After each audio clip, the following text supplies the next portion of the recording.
പ്രിയപ്പെട്ട മക്കളെ, നിങ്ങളോടാണ്. എവിടേക്കെങ്കിലും ഒരു ആഘോഷ പാർട്ടിയിലേക്ക് നിങ്ങളെ ക്ഷണിച്ചേക്കാം. ഒഴിവാക്കാൻ കഴിയാത്തതിനാൽ നിങ്ങൾക്ക് പോകേണ്ടിയും വന്നേക്കാം.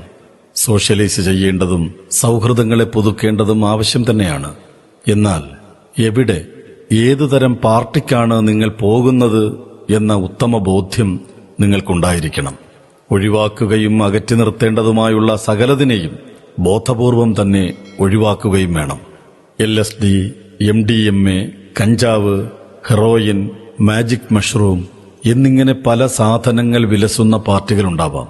അവ ടാബ്ലറ്റ്, ഇഞ്ചക്ഷൻ, പൗഡർ, പുകയ്ക്കൽ, പിന്നീട് വായിൽ വെച്ചൊട്ടിക്കുന്ന സ്റ്റാമ്പ് രൂപത്തിലും ഇവയൊക്കെ സുലഭമാണ്. ഇനി പാർട്ടിയിൽ പങ്കെടുത്തു കഴിഞ്ഞു എന്നിരിക്കട്ടെ, സൗഹൃദത്തിന്റെ സമ്മർദ്ദം നിങ്ങളിലേക്ക് വരും. ഇതൊന്ന് വലിച്ചു നോക്കൂ, ഇതൊന്ന് കുത്തിവെച്ച് നോക്കടാ, ഇതൊന്ന് കഴിച്ചു നോക്ക് എന്നൊക്കെയുള്ള സമ്മർദ്ദങ്ങൾ. നിങ്ങൾ ഉപയോഗിക്കാൻ തയ്യാറല്ലെങ്കിൽ അമ്മയെ പേടിയാണോ, അച്ഛനെ പേടിയാണോടാ, നീ ആണാണോടാ എന്നിങ്ങനെ നാണം കെടുത്താൻ ശ്രമിക്കുന്ന സമ്മർദ്ദങ്ങളും നിങ്ങളിലേക്ക് വരാം. നിങ്ങൾ ആണാണെന്ന് തെളിയിക്കാനായി ഒരു പ്രാവശ്യം സമ്മർദ്ദക്കാരുടെ വലയിൽ വീണുപോയാൽ ആ വല ഭേദിച്ച് പുറത്തു വരിക എളുപ്പമല്ല.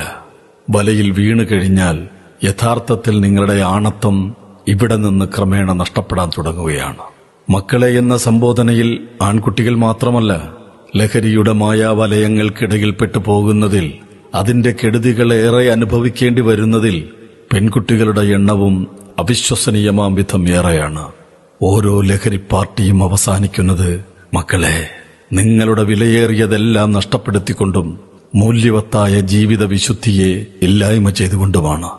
ആണത്തവും പെണ്ണത്തവും തെളിയിക്കാനായി ഒരു പ്രാവശ്യം തയ്യാറാവുമ്പോൾ ആ ഒരു പ്രാവശ്യം എന്നുള്ളത് പിന്നീട് ഇടയ്ക്കിടയ്ക്ക് വേണ്ടിവരും. അവസാനം കരകാണാ കയത്തിലേക്ക് നിങ്ങൾ വീണുപോയിട്ടുണ്ടാകും. ഒരു ഡ്രഗ് അഡിക്റ്റായി മാറിക്കഴിയുമ്പോൾ ഇത് വാങ്ങുവാനുള്ള പണത്തിനായി നിങ്ങളൊരു കള്ളനും കൊലപാതകിയുമൊക്കെയായി മാറിയേക്കാം. അതുകൊണ്ട് ആ ഒരു പ്രാവശ്യം എന്ന സന്ദർഭം നിങ്ങളിൽ ഉണ്ടാവരുത്. നിങ്ങളുടെ ഡ്രഗ് അഡിക്ഷനാൽ നിങ്ങളുടെ വീട്ടുകാരായ അച്ഛനും അമ്മയും പെങ്ങളുമൊക്കെ നിങ്ങൾ കാരണം കടുത്ത മാനസിക കഷ്ടതകളിലേക്ക് മാറ്റിമറിക്കപ്പെടും.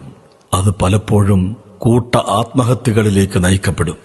ഒരിക്കൽ നിങ്ങൾ ലഹരിയുടെ ഉപഭോക്താവായി മാറുമ്പോൾ യഥാർത്ഥത്തിൽ ലഹരി മാഫിയയിലെ കണ്ണിയായും വിതരണക്കാരനായും കൂടി മാറുകയാണ്.